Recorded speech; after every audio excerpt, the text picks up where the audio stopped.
Wheat Checks, Rice Checks, and Good Hot Ralston present Space Patrol! High adventure in the wild, vast reaches of space. Missions of daring in the name of interplanetary justice. Travel into the future with Buzz Corey, Commander-in-Chief of the Space Patrol! In today's transcribed adventure, Buzz and Happy are stranded on the Martian desert, 100 miles from the nearest city. They've just come to an expanse of tiny green plants carpeting the desert for miles. Something's wrong with my throat, Commander. It feels tight. It's hard to breathe. Mine's the same way, Happy. It couldn't be the dust coming up from the ground, sir. No, it comes from the plants. Every time we take a step, the plants shoot out spores, poisoning the atmosphere. It's getting worse, Commander. What's still worse, these are poisonous lichens. Poison? What are we going to do, sir? We can't go back. No, if we go on, these plant spores will paralyze our breathing muscles. We'll suffocate. We'll be back in just a moment with today's Space Patrol story, The Electronic Burglar. Say, you want to have some fun, gang? Well, listen to this jet cycle. There's nothing in the tank but ordinary fuel, and here's the result. Just a putt-putt. That's all it is with ordinary fuel, but pour in some super fuel.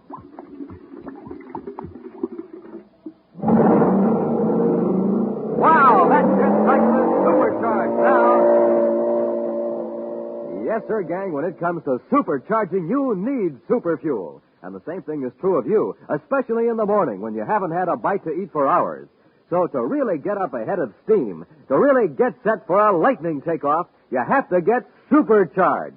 And here's Buzz Corey's way of doing it.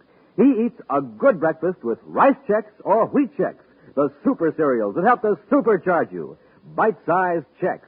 Checks, the cereals that taste so good. Checks, the cereals that are so crisp, so absolutely different.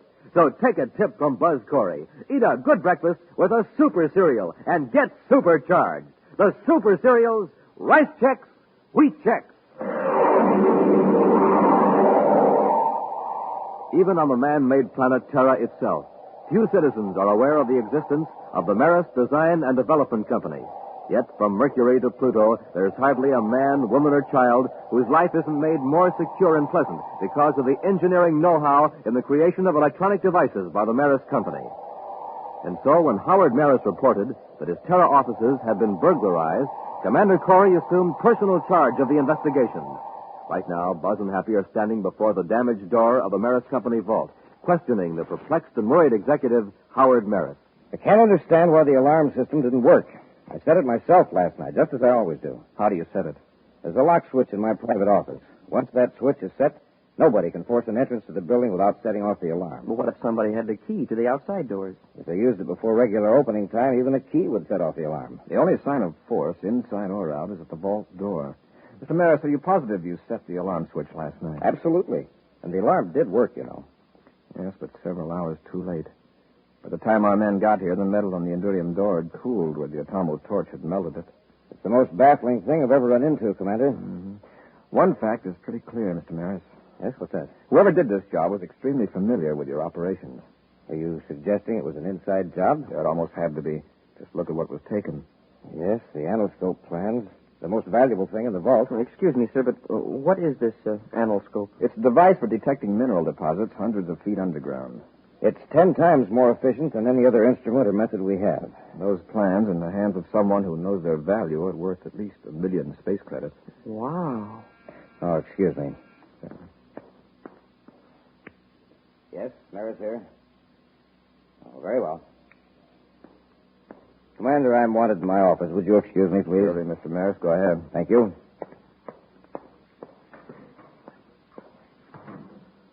Well, Commander, if it was an inside job, why did the thief have to use an atomo torch on the vault? He got into the building without setting off the alarm. The alarm didn't go off until the thief was safely away. If I didn't know Marist so well, I'd suspect him of being involved in the robbery. Well, how about his chief engineer, Cheller? Well, they both agreed to a brainograph test. I think they'll pass it. They've worked with Robbie and me on top-secret projects a number of times. Marist and Cheller are exceptionally honest. Well, the security department men have gone over everything and haven't found a single clue. What's the next step? The brainograph. Excuse me, sir, but have a look at this. What? On the floor of the vault here, it looks like broken glass. It is. Somebody dropped his glasses. Gather it up carefully, Happy. Yes, sir. Well, there's hardly anything left but slivers. Don't cut yourself, but get all of it. Hey, Maris doesn't wear glasses. Neither does Cheller. Happy, don't mention this to anyone. We'll have a check made on Maris employees to see who does wear glasses. I hope there are enough large pieces there to tell what the optical formula is. I've got it, sir. The pieces are in this piece of paper. All right, Hap. We'll send it over to the lab. Goodbye, Stokes. And so long, Maris, and thanks. Don't mention it any time. Now, Commander, you mentioned a brainograph test whenever you're ready. Fine, Mr. Maris. By the way, the man who just left, he looks familiar. Oh, that was Ward Stokes. He's a precision machinist. Does special assignments for me from time to time. Oh, sure. I remember him now. About a year ago, Major Robertson had him work in a special viewscope for the security lab. Oh, that's so? I had him in mind for the anoscope job. Did you discuss it with him? Oh, no. No, I wouldn't do that until I'd checked with security. That's our standard policy on really important jobs. Stokes just dropped in to pick up an instrument case he left in my office. I see. Your man, Captain Scoville, talked to him. Captain Scoville and his men will remain on duty here for a day or two, Mr. Maris, checking the alarm system. Yes, Commander, I understand. They won't interfere with your regular operations any more than they have to. Now, if you'll get Cheller, Happy and I will take you to headquarters for the brainograph test.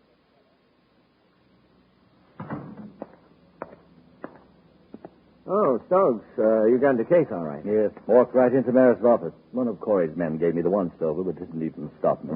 Has the case been tampered with? Oh, it was on the floor exactly where I left it yesterday. After all, it looks just like what it's supposed to be, an instrument case. Yes. Not even Butts Corey would suspect this small box of being an electronic burglar. And now that we've got it back here, no one will ever suspect. Oh, I see you found your spare glasses. Yeah.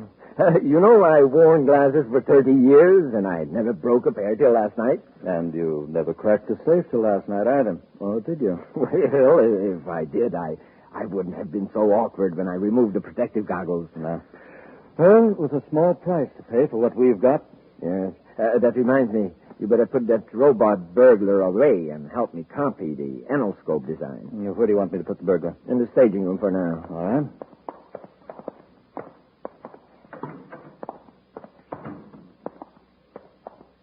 This stage set's a great piece of work, even if I do say so myself. Startling duplicate of Mer's private office. Well, it would have to be, wouldn't it? Otherwise, we couldn't have trained our mechanical helper to find the alarm switch in the real office. You know, I've made dozens of machines operated by electric eyes, but until you came along, it never occurred to me to, Yes, to make a machine that works for you instead of somebody else. Yes, Bartram, I guess that's it. The toughest part of the whole job was getting a hold of Maris' burglar alarm key long enough to make a duplicate. Maris doesn't suspect us. Corey doesn't suspect us. I'd say we pulled it off without a hitch. But now, we better get ready to blast off from Mars. Happy, I suppose you heard the results of the brainograph test. Yes, sir. Maris and Scheller didn't have anything to do with the robbery. Not only that, but they haven't the remotest idea who might have done it. That's great, except that it doesn't help us much. Oh, how about the fragments of glasses? Well, the lab couldn't tell a thing. The boys did their best, but the pieces aren't big enough to indicate the optical formula. Oh, well. Maybe it wasn't a thief that dropped it there anyway. Maybe not. Maris says that he and Cheller are the only ones that go into the vault. We would get this clue just when our chief optical expert is in the hospital. Dr. Pricer? Yes. I contacted Pricer and showed him the fragments on the telescreen. He thinks he could determine the lens formula after he's out of the hospital. When will that be? In 10 days. You know, I think I'll take his suggestion. Pricer says this man Stokes might be able to help us. Stokes? Oh, the fellow Maris was talking about? Yes. Stokes helped Pricer on some high-precision optical work a while back. Pricer thinks he's great. He could well be, with both Maris and Pricer raving about him. Now, let's pay him a visit, Happy, and see if we can put our glass jigsaw puzzle together.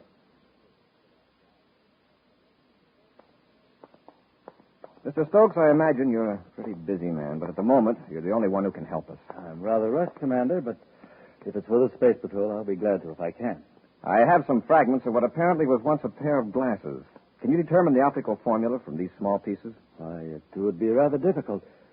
May I ask why you want this information? By tracing the prescription, we might be able to check with various opticians and find a thief. A thief? Yes. Confidentially, I'll tell you that these fragments were found in Maris's vault after the burglary. You know about that, of course. Yes, it's perfectly outrageous. And this is the only clue you have? So far. Oh. Well, I'm afraid I couldn't give you a very accurate analysis, Commander. I see. Well, perhaps Dr. Pricer can do it when he gets out of the hospital. However, let me examine these fragments more closely. Will you let me take them into my lab in the next room? Of course. It won't take me long to find out if further tests will be worthwhile. He didn't seem very interested at first, Commander. It's a challenge to his ingenuity. He'll probably help us. All these pictures of gadgets on the walls. Are these Stokes' inventions? I suppose so. Hey, come and look at this one, sir. The picture here by the door. All right. It's a miniature view scope, no bigger than your hand. An amazing piece of construction. I'd like to see the actual thing. Hey, I wonder what's in this room here. Happy. Oh, well, I wasn't snooping, sir. I just thought... Hey, look at this. What is it? For a minute, I thought I'd been here before. But this is an exact duplicate of Maris's private office. It does look like it. Same furniture arrangement, same size, same fixtures. Yeah, maybe the same person designed the offices, and Maris's is just like Stokes. No, I don't think so, Happy. What do you mean, sir? These walls don't reach the ceiling. This is a room built inside a larger room, like a stage set. You're right. It seems kind of silly. It certainly does. And then Hey, what's that, Commander? machinery of some kind, but I don't see. Oh, it's that instrument case. The lid's opening. Look at it, Commander. Now the whole case is moving, rolling across the floor. I wonder what could have started that thing up. Now look, it's running a long rod up in the air. Yeah, very ingenious. A telescoping rod in sections with a key on the end of it. Sure like to have one of those things. Hey, looks like it's on its way to unlock something. Mm-hmm. To unlock a mystery. Watch it closely, Happy. What am I going to tell him about you? Well, tell him you can probably figure out the optical prescription. Then, in a day or two, give him a fake formula. Good. Then Corey will never be able to trace you. Go tell him and get him out of here. Yes. Commander, I've got good news for you. Commander, where are you? In here, Stokes. Oh.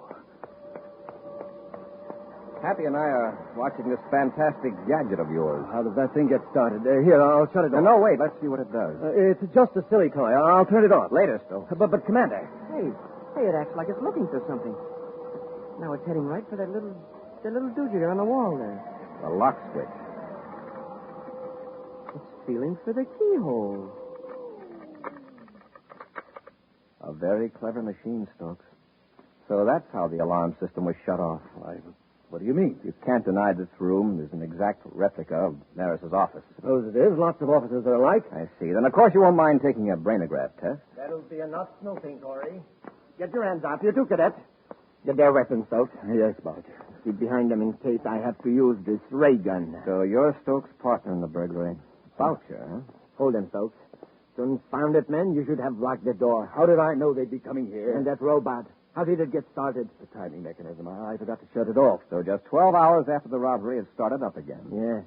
In another 3 hours, the robot would turn the lock switch back on, move back to its original position, withdraw its wheels and levers, and become an innocent instrument case again. Too bad Stokes has such a good reputation as a precision machinist, or we'd never have come here. It is too bad, Corey. But I'm afraid it's too bad for you. What are we going to do with them? We can't dispose of them here on Terra. We'll take them to my lab on the Martian desert, where they'll never be found.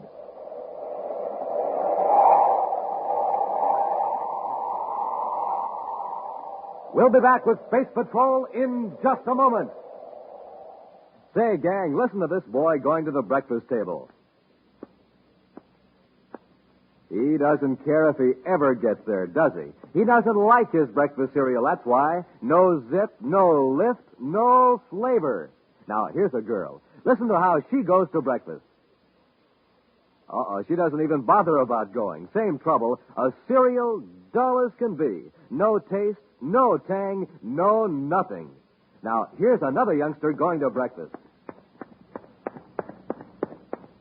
No wonder he's in a hurry. He's really going for breakfast, because this fella does what Buzz Corey does. He has a checkerboard super cereal for breakfast every single morning. Rice Chex or Wheat Chex.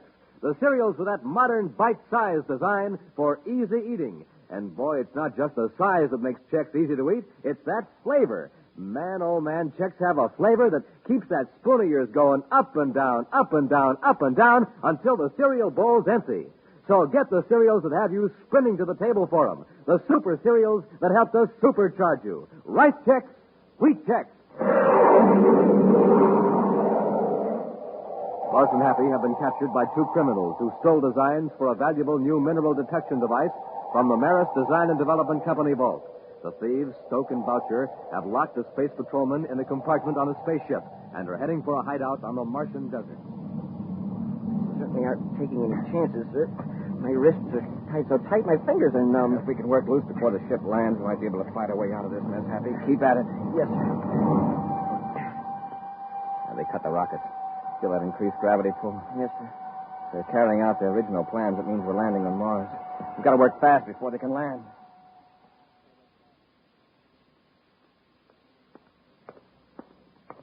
Unlock the compartment, Stokes. I'll keep them covered. All right. Now, you two on your feet. Let's check these ropes. Turn around. I said turn around. And I say something, I mean it, Corey. I'll remember that, Boucher. With the little time you got left, I suggest you dwell on more pleasant memories. Okay. The ropes are still tight. Get moving, you two.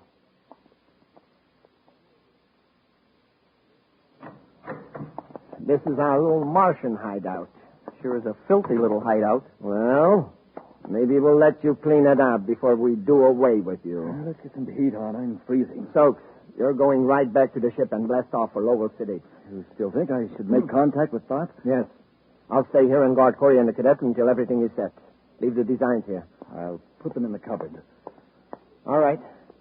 If you find everything safe in Lowell City, then make arrangements for getting the money from Tarp, and we'll hand over the design. When do we get rid of Corey and the cadets? Just as soon as you get back. Nobody will ever find them out here in the desert. You better get going. Oh, I wanted to ask you a couple of things.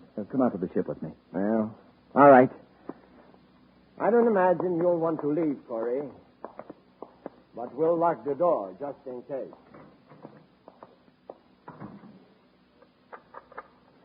Well, sir, we've got until Stokes gets back to get out of here. Even if we overpower Boucher, we'll need Stokes' ship to escape. Do you see a space phone in here? No, sir. But maybe there's one hidden around someplace. Happy, there's a heating control. Kick the switch with your foot. You cold, sir? No, but put it on full, quickly. Yes, sir. There it is, sir. Good. Now, if this room will just heat up in a hurry.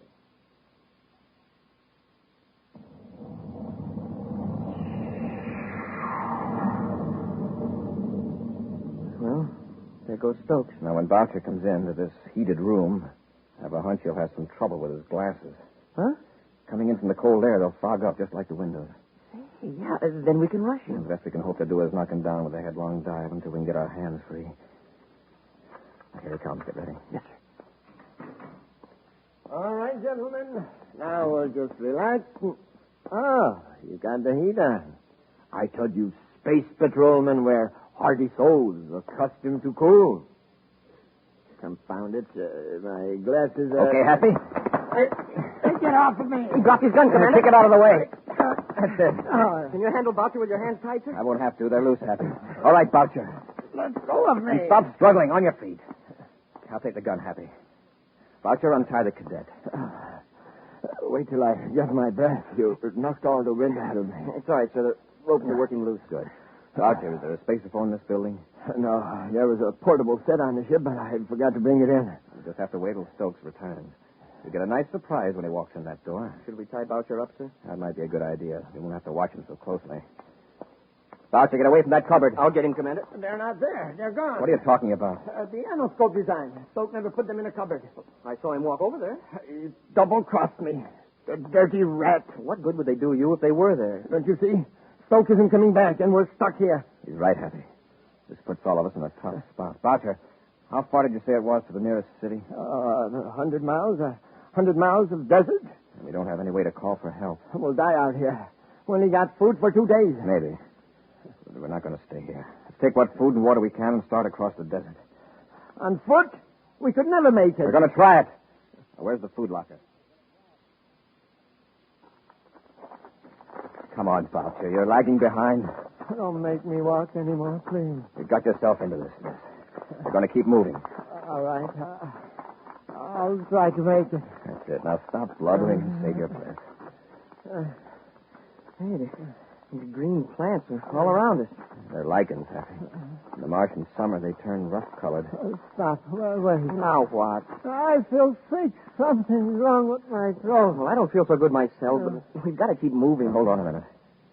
There's something strange in the air. It's dust coming up from the ground, sir. Every time we step, a little puff of dust spurts up. From the lichens, Happy. They're spores. Spores? Yes, tiny cells from these plants. This kind is poison. Well? It's getting into our throats, lungs. Let's get out of them quick. But we've got to keep on going. The plants stretch for miles in all directions except behind us. Well, then let's go back. We can't go back. Commander, these spores, what do they do? If we keep inhaling them, they'll paralyze our breathing muscles. We'll suffocate. I'm going back. Boucher, come back here. Grab him, Happy. Boucher, keep your head. All this stomping around's making it worse. Stand still, Boucher. Be quiet. Look around, examine the terrain. Maybe we can find a bare stretch of ground. It's hopeless. We're trapped. Trapped on the desert. I said be quiet. See anything, Happy?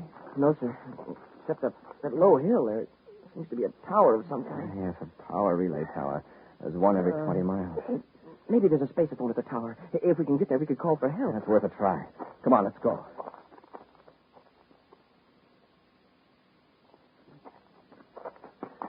Come on, Boucher. Just a few yards more. I can't. I can hardly breathe. I don't see anything that looks like a spaceophone, Happy. Neither do I, sir. Just some wheels and gears. Those are to adjust the receiving and deflecting coils at the top of the tower. You mean we can't call for help after coming all this way? I'm afraid not. Then what good is this monstrosity? We'll all die here under the Look, tower. Boucher, lie down and rest a minute and keep quiet. Well, sir, by looking at the coils, can't we tell the direction to take to Lowell City? Yes, but it's straight across those poison lichens. Wait a minute. If we were to turn those wheels, it would interrupt the power beam. The beam would miss the next relay tower. Hey, yeah, they'd have to send somebody out to investigate. Well, then do it. Turn the wheel. Cut off the power. Boucher, do you realize that human lives may depend on that power beam? Well, what about our lives? Our lives depend on it, too. Turn it off. Well, what we might do, Happy, Turn it off. might deflect it slightly, just enough to register on the instruments the monitor station. Well, how could we be sure we weren't turning it too far? See that dial? It points to 0. That means it's right on the beam. The red lines on either side are the danger limits. Here, let's release the holding mechanism. Now we'll turn the wheel carefully. The indicator's still on 0, sir. The control mechanism has a high gear ratio for accurate focusing of the beam. Now it's moving, sir. Halfway to the danger line. That ought to alert the maintenance crew. Now we'll spin the wheel the other way, back and forth.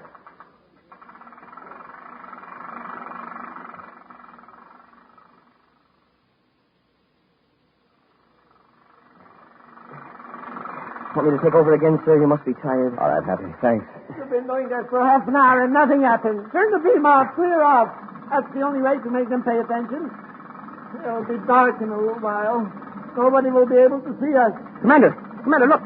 It's an atmosphere ship. And it's headed right for the tower. Oh, wait for them. Make sure he sees us. He'll see us, don't worry. It's a power commission ship, all right, sir. See the big red circle on the hull? All right, Happy. He's coming in for a landing. Set the indicator back to 0. There it is, sir. I'll lock it in place. Control secured, sir. All right, let's get to the ship. We've got an appointment with Stokes in Lowell City.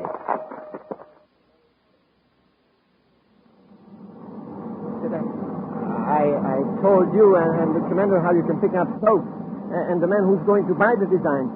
They will go on my record one day. Oh, sure, but I'm afraid it's a little late now to start thinking about getting off easily. Happy, I just talked to Lowell City Space Control and the pilot's spacer phone. They're putting a guard around Stokes' ship in case he tries to blast off. Fine. When do we get to Lowell City? In a couple of minutes. We'll turn Boucher over to the spaceport guards and go after Stokes in style.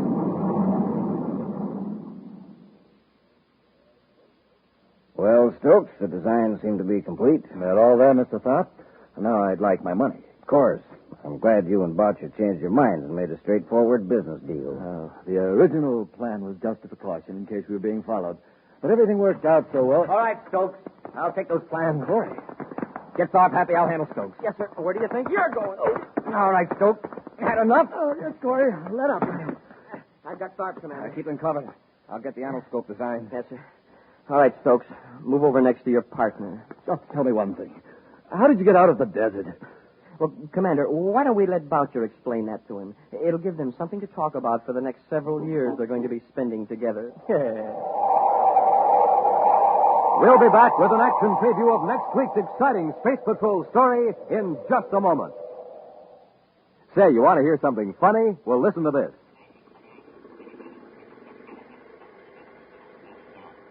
That's a word scrambler, gang, a machine that scrambles secret messages sent by space patrollers over the spaceophone.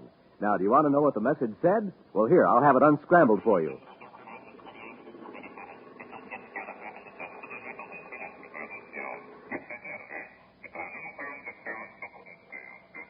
To get supercharged, eat a good breakfast with Instant Ralston. That's one of the most important messages a space patroller ever sent. Yes, sir, when you sit down to a good breakfast with good hot Ralston, well, boy, oh, boy, that's your day to shine. For Instant Ralston packs a wallop in every spoonful. It's rich whole wheat. Remember, rich whole wheat. That means it'll warm up your motor, tune up your thinker, help start off your day with a bang. Yes, that's the kind of start Buzz Corey gets. That's the kind of start you need to be a winner just like him. So come on, Space Patrollers, get supercharged. Eat a good breakfast with good hot Ralston. And now for a preview of next week's exciting Space Patrol story. Buzz and Happy are on Venus on a farm where food is chemically grown in large tanks. As they walk toward a building where Tonga is held captive, huge sun mirrors atop several tall towers turn ominously toward them. Oh, the rocket, Commander, is really getting hot all of a sudden. Yes, waves of heat. Even for Venus, this is unusual. Oh, my eyes. What a glare. Happy, don't look at those reflectors. They'll blind you. Let's run for the building and get out of this sun. Hap, look out. They're focusing those sun mirrors on us. A whole battery of them are pointed right toward us. Maybe we can dodge them. Run back this way. Commander, they've got us surrounded by those heat beams, and they're closing in. They hit us with all those at once. We're finished for good. Be sure to be with us next Saturday for the exciting story, The Space Shark, when wheat checks, rice checks, and good hot Ralston again bring you Space Patrol! And now here's a message from Commander Buzz Corey. Here's a little riddle. What is it that is scarce, valuable, and necessary, yet given away free? The answer is blood, the gift of life. Yes, when grown-ups give blood at the Red Cross Center, they don't receive money, but they do receive the wonderful, deep-felt satisfaction of knowing they helped save a life. Now, how would you like to help me get more people to save lives? Join my Space Patrol Blood Boosters. It's lots of fun, so how about it? Join today. Space Patrol, an original Mike Moser production, starring Ed Kemmer as Commander Corey and Lynn Osborne as Cadet Happy, was written by Lou Houston and directed by Larry Robertson. Other players were Bela Kovac, Ken Mayer, and Norman Jolly. Dick Tufeld speaking. Now, don't forget to tune in next Saturday and every Saturday when wheat checks, rice checks, and good hot Ralston again present the new, exciting Space Patrol! And be sure to see another exciting Space Patrol story on your local ABC television station. Consult your local paper